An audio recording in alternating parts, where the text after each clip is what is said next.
Break के बाद एक बार फिर आपका स्वागत है। कहानी कुर्सी की आप देख रहे हैं। बात राहुल गांधी की होगी, उनके प्रयागराज दौरे की होगी। अगले साल यूपी विधानसभा चुनाव होने वाले हैं और इसकी तैयारी में राहुल गांधी अभी से जुटे हुए हैं। राहुल गांधी आज शाम प्रयागराज में छात्रों की गूंज कार्यक्रम के जरिए छात्रों से मिलेंगे, उन्हें संबोधित करेंगे। कार्यक्रम की तैयारियों को लेकर कांग्रेस प्रदेश अध्यक्ष अजय राय और दिल्ली के कई नेता प्रयागराज में डेरा डाले हुए हैं। राजनीतिक पंडितों का माने तो राहुल गांधी का मकसद छात्रों के जरिए उत्तर प्रदेश के लिए चुनावी एजेंडा सेट करना है। उधर राहुल गांधी के दौरे को लेकर प्रयागराज में पोस्टरबाजी भी शुरू हो गई है। जगह जगह पोस्टर लगाए गए हैं जिसमें राहुल गांधी से सवाल पूछा गया है कि झारखंड कब जाएंगे, झारखंड आपको बुला रहा है। इस पर अब तक राहुल गांधी की तरफ से कोई स्टेटमेंट तो नहीं आया है, लेकिन राहुल गांधी के प्रयागराज दौरे को लेकर सियासी पारा जरूर चढ़ा हुआ है। राहुल गांधी के प्रयागराज जाने से पहले बीजेपी ने उनके खिलाफ एक नया चक्रव्यूह भी रचा। बीजेपी नेताओं ने राहुल गांधी के दादा फिरोज गांधी की कब्र पर फूल चढ़ाकर उन पर हमला किया। पूछा कि राहुल गांधी अपने दादा फिरोज गांधी की मजार पर भी कब आएंगे। उनके दादा की कब्र को फूल तरस रहे हैं। और राहुल गांधी पर हमला करते हुए बीजेपी विधायक सिद्धार्थनाथ सिंह ने कहा कि जो अपने दादा का सम्मान नहीं करते वो जेएनसी को क्या सीख देंगे। राहुल गांधी, तुम आ रहे हो प्रयागराज, आपकी बहन आ चुकी है प्रयागराज। आप अपने दादाजी को क्यों नहीं पूछते? आप अपने दादाजी को कब पूछोगे? क्या आपके जो संस्कृति है वो क्या है? हमारी भारतीय संस्कृति कहती है कि आप उनको पूछते हैं, अपने बड़े होते हैं, चाहे कितने भी मतभेद हो जाएं, मगर आप नहीं करते। तो आपको किस अधिकार से आप जेनजी को समझाओगे, युवाओं को समझाओगे कि वो क्या करें भविष्य में? तो वो उनको फिर वही सिखाओगे। अब ये क्रिश्चियन संस्कृति तो हो सकती है, वह भारतीय संस्कृति नहीं हो सकती। राहुल गांधी छात्रों की गूंज कार्यक्रम कर रहे हैं और उन्हीं के सांसद शशि थरूर कह रहे हैं कि इससे कुछ नहीं होने वाला। कांग्रेस जेएनसी और छात्रों के नब्ज को समझने में नाकाम रही है। पार्टी को वैसा समर्थन नहीं मिला जैसा सीजेपी के आंदोलन को मिला था। Frankly, we should have started hearing them already with this. Interestingly enough, the issues taken up by the CJP and the Jantar Mantar protesters had been taken up by us earlier. We had a Chatron Ki Goonj thing where Rahul Gandhi was addressing students about the paper leaks, about the things and that didn't resonate. Sorry to interrupt, but that didn't resonate as much as this did. Correct. And that's why we need to ask ourselves, what did we fail to do? Did we fail to listen? Did we fail to tap into the old cliche of having your finger on the pulse of the people? Was our finger missing from the pulse of Gen Z? जो बात शशि थरूर कह रहे हैं वो important है। मनोज जी, वो एकदम साफ कह रहे हैं कि भाई हमें आत्ममंथन करने की जरूरत है। उन्होंने तो छात्रों का गूंज नाम लेकर कहा। और राहुल गांधी आज हैं उत्तर प्रदेश के दौरे पर जाएंगे, प्रयागराज में छात्रों की गूंज करेंगे। आत्ममंथन करने की जरूरत तो राहुल गांधी को भी है कि आप वैसे कनेक्ट नहीं कर पाए जैसे सीजेपी ने कनेक्ट कर लिया। नहीं, उन्होंने काफ़ी अच्छी बातें की, लेकिन दो चीज़ें यहाँ पे कंट्रोवर्सी ऐसी थरूर की मैसेजिंग को देखा जाए और आपका सी वोटर का सर्वे का देखा जाए। किसी के भी सर्वे पे वो नहीं लगाना चाहिए, लेकिन मैं अपनी क्या कहेगा इज्जत बचाने के लिए कहूँगा सीधे सीधे हम लोग इस बात को मैं सामने रख रहा हूँ। अभी 2 दिन पहले ही हम लोगों ने इंडिया टीवी पे एक बताया था, चूँकि मैं 12 दिन जंतर मंतर पे भी सर्वे किया था और आज के डेट में मैं 12 विश्वविद्यालय से अपना सर्वे कंप्लीट कर रहा हूँ। 12 विश्वविद्यालय देश के 10 बड़े शहरों से। कभी भी मुझे नहीं लगा कि राहुल गांधी को लोग 27%, मुझे प्रधानमंत्री के वोट परसेंटेज को लेकर कोई नहीं ऑब्जेक्शन है, लेकिन राहुल गांधी इतना पॉपुलर है, ये यदि वो सही है तो मैं बहुत बड़ा गलत हूं। मुझे लग रहा है कि आज के समय में जितनी भी सर्वे एजेंसियां हैं वो सोचती हैं कि दिल्ली के मूड को भारत के मूड के साथ जोड़कर इसको दिखाया जाए। यदि यही मूड था तो आज झारखंड की बात हम लोग कर रहे हैं और जहां पे इतने बड़े सारे हो रहे हैं, किसी ने नहीं कहा कि राहुल गांधी जी आप यहां आए। पॉलिटिकल पार्टी ने कहा कि राहुल गांधी आइए। सीजेपी को लोगों ने बुलाया, लेकिन जिस तरीके से अभिजीत के बारे में दिखाया गया कि ये 12% थे ना, 12% के करीब उनको दिखाया जा रहा है क्योंकि पॉपुलरिटी है। ये दिल्ली के जो लोग बैठे थे उसमें भी मुझे पॉपुलरिटी नहीं दिखी थी। 2.5-3% लोगों का कहना था कि वो ठीक है, एक छात्र के रूप में हमारा आंदोलन कर रहे हैं, ये कर रहे हैं। तो मुझे तो लगता है कि, और यही कारण है कि देखिए कि उन्होंने अब हम लोगों को अपने साबित करना पड़ा कि हम कितने सही हैं। इसी इंडिया टीवी के प्रोग्राम पे एक सुरेश कुमार अग्रवाल है, उन्होंने लिखा है कि भाई आप लोगों के सर्वे होते हैं इतने गंदे होते हैं कि आप लोग 2024 में बिहार और बंगाल में गलत हुए थे, उसमें मेट्राइज का भी नाम जोड़ा गया। तो दूसरे के गलतियों में भी हम पिसते जा रहे हैं। तो पहली तो बात यह है। रही बात कि इन्होंने शशि थरूर जी ने जिस तरीके से राहुल गांधी को, चूंकि हमारे आधा जवाब उसी में था जो मैंने उनके बारे में किया। अब उन्होंने जिस तरीके से किया कि राहुल, मुझे लगता है कि राहुल गांधी हो, अखिलेश यादव हो, तेजस्वी हो, ये लोग क्यों नहीं अपने मुद्दे पे टिके रहते हैं। हर महीने, हर साल, हर 6 महीने पे अपने स्टैंड को चेंज करते हैं, जिससे होता क्या है कि वो पूरी तरह से राजनीति में अपने आप को टिका नहीं पाते हैं। चूंकि जिस तरीके से लोग उसके अंदर जुड़ाव जुड़ता है, तब तक कोई और मुद्दा आता है और उसमें वो भटक जाते हैं और वहां पे उनको ठहराव लेना चाहिए। जैसे बिहार के इलेक्शन के चुनाव था, अदिति तेजस्वी ने इतना वहां पे बेरोजगारी को मुद्दा बनाया था जो हम लोगों के डेटा में भी दिख रहा था। आप एसआईआर के ऊपर क्यों चले गए? आपको लगा कि एसआईआर क्यों गया? मुझे तो लगता है कि राहुल गांधी ने पहले तेजस्वी को भी निपटाया, ममता को भी निपटाया। अब राहुल गांधी ने E20 का मसला भी जैसे उठा लिया है। मैं वहीं अभी आने जा रहा था, आपने रोका कि अब वो जा रहे हैं E20 पे। उनको लग रहा है कि कहीं ना कहीं जो मैसेज जंतर मंतर पे बच्चों ने दिया है उसको बीजेपी अपने लिए किस तरीके से वोट के रूप में कन्वर्ट किया, उस पर ज्यादा बेहतर तरीके से काम कर रही है और हम नहीं कर पाएंगे, तो अब E20 की तरफ जा रहे हैं। भारतीय जनता पार्टी हर घटना से सीखने की और उसको इंप्लीमेंट करने की कोशिश करती है कि ताकि हमारा जो वोटर है वो हमारे साथ टिका रहे। और यहीं पर जाकर भारतीय जनता पार्टी के बाद के जो विपक्षी पार्टियां हैं वो बिखराव करती है। टीवी के आप देख लीजिए, तमिलनाडु में वो एक तरफा, एक तरीके, एक डिसीजन पे अपने आप को टिकाए रखा और सत्ता तक आ गया। एक नई यूथ पार्टी कही है जो कि अब किस तरीके से सत्ता को काबिज। तो सीखने की यहां से जरूरत है कि लोग चाहते क्या हैं। यदि 12-17% लोग चाह रहे हैं और तमिलनाडु, केरल और यहां के लोग चाह रहे हैं, तो ये बहुत बड़ा मैसेज है। मेरा मानना है कि तब अभिजीत यदि प्रधानमंत्री के कैंडिडेट के रूप में रहेंगे तो वो भारतीय इतिहास का एक उदाहरण और जीत कराएंगे। यदि 12% लोग चाह रहे हैं यूथ, तो अगला प्रधानमंत्री वही हो सकते हैं।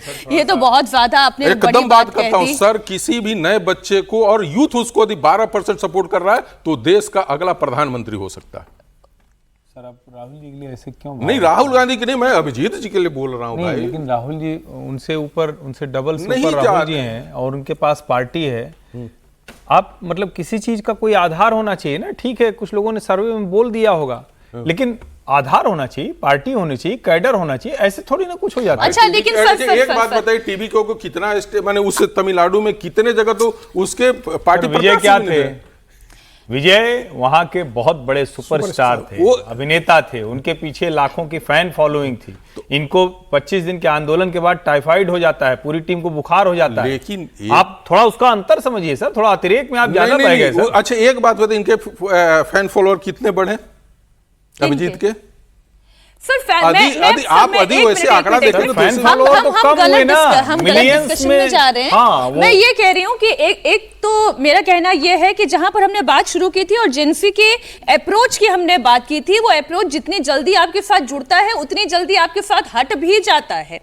और उस जेंसी के अप्रोच में कहीं भी ये नहीं है कि भाई वो अभिजीत दीप के को इतना ऊपर तक लेके जाना चाहता है कि वो पॉलिटिकल पार्टी बना ले। जिस दिन वो पॉलिटिकल पार्टी बना लेंगे, हो सकता है उनका भी हाल आम आदमी पार्टी के जैसा हो जाए कि दिल्ली से सत्ता को आपने उस दिन दोबारा सर्वे करके तब का तब देखा जाएगा। लेकिन बात उत्तर प्रदेश की कर ले, जहां चुनाव से पहले योगी आदित्यनाथ और अखिलेश यादव के बीच में जुबानी जंग हो रही है और ये तंज में हो रही है।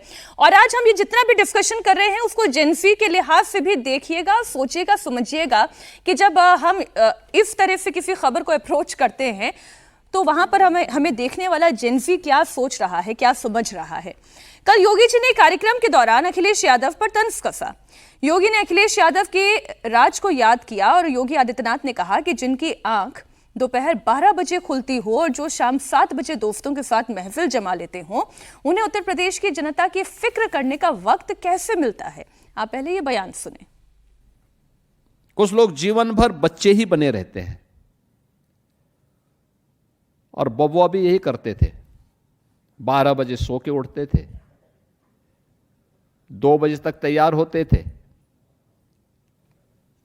5 बजते बजते उनके जिम जाने का समय हो जाता था और 7 बजे के बाद तो महफिल जम जाती थी, तब तो फिर देश और दुनिया से उनका संबंध ही समाप्त हो जाता था। तो प्रदेश के बारे में कहां से सोच उनके पास थी। इसी कारण दंगे होते थे, महीनों महीनों कर्फ्यू रहता था, इंसेफ्लाइटिस से मौतें होती थी, डेंगू से मौतें होती थी। गरीब का बच्चा जिन बेसिक शिक्षा परिषद की स्कूलों में पढ़ता है, उन बेसिक शिक्षा परिषद के स्कूलों के बुरे हाल थे। अखिलेश यादव ने भी योगी को जवाब देने में देर नहीं की। अखिलेश यादव ने सोशल मीडिया एक्स पर पोस्ट करके सीधे योगी को टारगेट किया। अखिलेश यादव ने लखनऊ अग्निकांड का जिक्र करते हुए लिखा कि पीड़ित मां के साथ कैमरे पर बदजुबानी हुई, खुद का नहीं तो उन पद का तो सम्मान करें जिन पर आप बैठे हैं। ये ना परलोक की मां का सम्मान करना जानते हो, ना इस लोक की मां का। इन्हें मन से माफ किया क्योंकि वो किसी और के असर में हैं। जाते हुए लोगों से क्या शिकवा और क्या शिकायत, ये बात अखिलेश यादव ने कही। अब मैं इसे जेंसी के कॉन्टेक्स्ट में इसलिए लेकर आ रही हूं विजय जी, चाहे योगी आदित्यनाथ हो, अखिलेश यादव हो, राहुल गांधी हो, प्रधानमंत्री नरेंद्र मोदी को अभी मैं फिलहाल इस डिस्कशन से अलग करते हुए, ये वाली जो पीढ़ी है, मिलेनियल पीढ़ी, यही पीढ़ी कहलाएगी, है ना। तो ये जो पीढ़ी है, ये किस तरीके से इस युवा को अप्रोच कर पा रही है।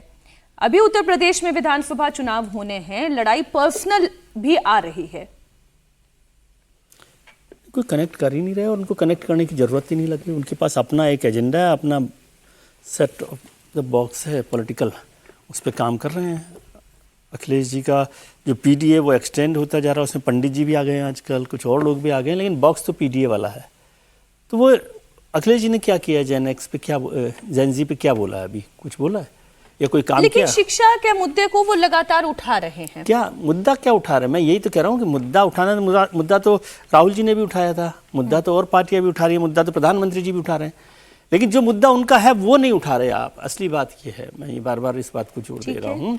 तो ये पॉलिटिकल पार्टीज को जैन जी से, और जैन जी के लिए बहुत रिस्की है उनके लिए, क्योंकि वो तो सुनता नहीं है किसी की। उनको तो ऐसा वोटर चाहिए जो उनकी सुनता हो, उनकी मानता हो, उनके रास्ते पर चलने के लिए तैयार हो। तो अखिलेश जी के पास जाति वाला एक वोटर है, जाति का जो एजेंडा है उस पर चलना है, उस पर आसानी से चलिए, उसको समझाइए, उसको अपने बक्से में रखिए, उसमें जो भी जोड़ना चाहते हैं आप, धर्म जाति, वो सब जोड़ लीजिए।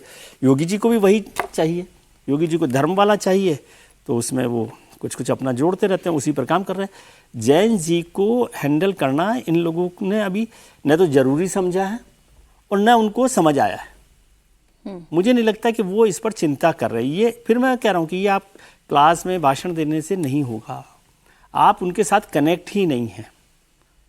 और कनेक्ट नहीं है इसका मतलब ये नहीं है कि वो कनेक्ट करना चाह, वो कनेक्ट उसको समझ ही नहीं रहे, उसकी जो वेवलेंथ है ना वो डिफरेंट है। जैसे रेडियो में एफएम और वो होते थे ना, तो वैसा वाला मामला है कि एफएम वाले रेडियो पर हैं, अभी हम दूसरे वाले पर चल रहे हैं, उसकी वेवलेंथ ही अलग है। तो हमारी जो मौजूदा पॉलिटिकल लीडरशिप है उसकी वेवलेंथ जैन जी की वेवलेंथ से नहीं मिल रही, इसलिए आप हर चीज़ पे सवाल खड़े करते हैं। इस सवाल खड़े करते हैं कि उनका लिंगो क्या है, वो बिहेव कैसे करते हैं, वो प्रदर्शन के बाद पार्टी कैसे करते हैं, वो जुबान क्या कर रहे हैं, वो बर्गर खा रहे हैं, ये सब कर रहे हैं।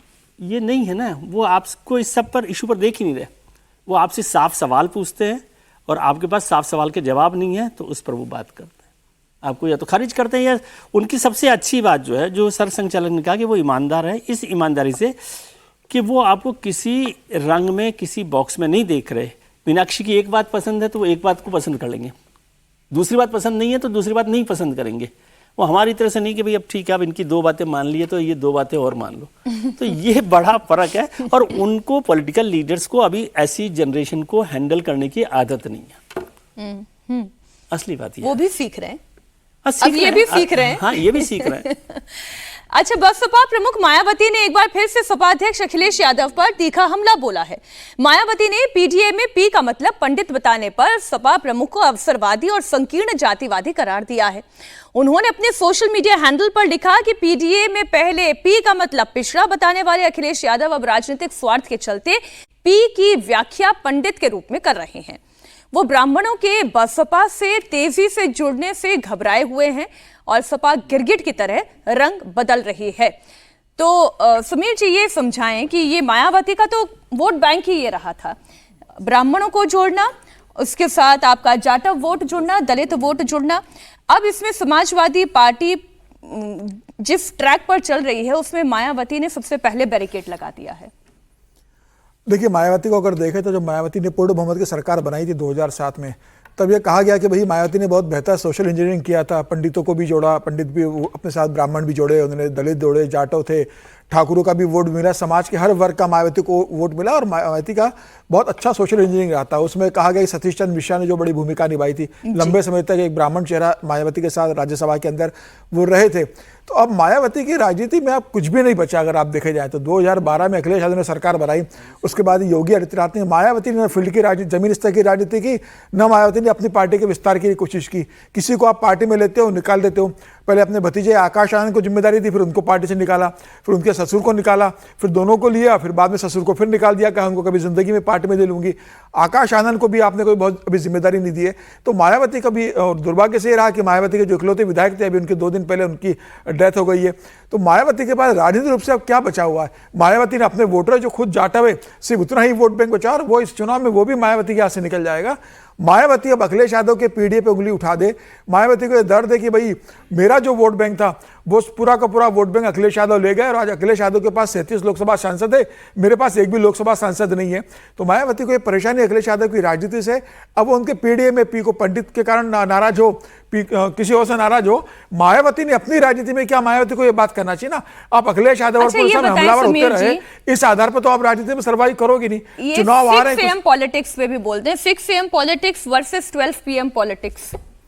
नहीं, मुझे लगता है कि अब ठीक है, योगी आदित्यनाथ ने कहा कि भाई 12 बजे उठते हैं, 2 बजे तैयार होकर निकलते हैं, 7 बजे महफिल जमते हैं। तो मुझे लगता है कि वो अखिलेश यादव का जो कार्यकाल रहा उसका वो जिक्र करके बता रहे थे कि भाई अगर आपको मुख्यमंत्री चाहिए, उत्तर प्रदेश के सूबे का सबसे बड़े राज्य का मुख्यमंत्री चाहिए, तो 24 घंटे 7 दिन काम करने वाला चाहिए, जो खुद योगी आदित्यनाथ करते, कभी छुट्टी नहीं मनाते, पूरे समय उपलब्ध रहते। तो वो जनता को संदेश देने की कोशिश कर रहे थे कि भाई जो 12 बजे सोकर उठता है वो आपकी क्या समस्या सुनेगा, जो 2 बजे तैयार होकर निकलता है और 7 बजे फिर महफिल जमाने बैठ जाता है।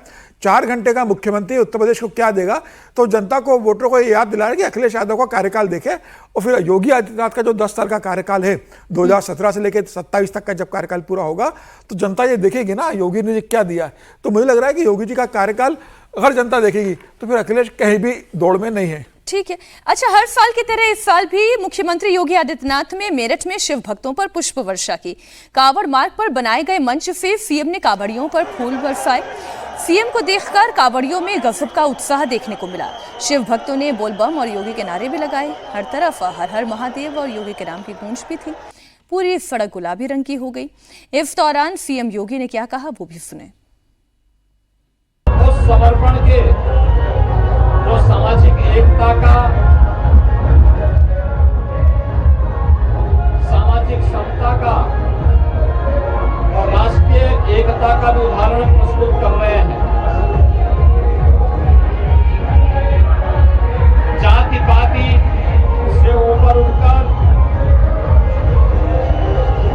प्रांत की सीमाओं से ऊपर उठकर प्रदेश में, देश में सुख शांति और सौहार्द का माहौल बनाने के लिए उनकी कृपा सदैव बनी रहे, इस भाव के साथ आज मुझे भी इस कार्यक्रम का हिस्सा बनने का अवसर प्राप्त हुआ है। एक तो जेनजी की हमने खूब बात की है हर्षवर्धन जी, लेकिन एक बड़ा जो अम्ब्रेला मुख्यमंत्री योगी आदित्यनाथ के पास है वो हिंदुत्व का अम्ब्रेला है। नहीं, देखिए इसमें तो कोई किंतु परंतु नहीं है कि हिंदुत्व की जो पहचान है, हिंदुत्व की जो ब्रांड आइडेंटिटी है, उसमें भी योगी आदित्यनाथ टॉप पर चल रहे हैं और वो इसको अच्छी तरह से जानते हैं। इसीलिए प्रयागराज का कुंभ होता है तो फूल बरसाते हैं, कांवड़ियों पर नियमित तौर पर फूल बरसाते हैं, और एक कहें कि पूरी सरकार ये दिखती है कि इस आयोजन के साथ किस तरह से लगी हुई, जैसे सारे धार्मिक आयोजन। बस एक बात जरूर मैं कहूँगा कि सरकार को इस बात का भी इंतजाम पक्के तौर पर करना चाहिए कि कांवड़ियों को कोई दिक्कत ना हो और कांवड़ियों से कोई दिक्कत ना हो। ये से और को दोनों लगाकर करें, क्योंकि जो कभी कभी उनकी वजह से दिक्कत होती है वो भी हिंदुत्व वाला ही होता है। तो इसको भी जरा ध्यान देने की जरूरत है। और अच्छा है कि कई रूट्स बन गए हैं, कई जगह बेहतर हो गया, लेकिन अभी भी कई जगह कांवड़ लेकर लोग जाते हैं। तो अधिकांशतः तो कांवड़ लेकर चलने वाले बड़े धर्म प्राण लोग होते हैं, धार्मिक भाव से चलते हैं, बहुत वो अद्भुत लोग होते हैं। लेकिन कुछ लोग कांवड़ यात्रा में जो अतिरेक पर आ जाते हैं, थोड़ा अराजक हो जाते हैं, थोड़ा गुंडागर्दी करने लगते हैं, तो उनका भी ध्यान सरकार को ही देना है, उनका भी प्रबंध सरकार को करना है। जैसे उनके लिए प्रबंध करिए वैसे उनका प्रबंध करिए। तो को और से और प्रबंध, इसका बड़ा ध्यान रखना है योगी जी।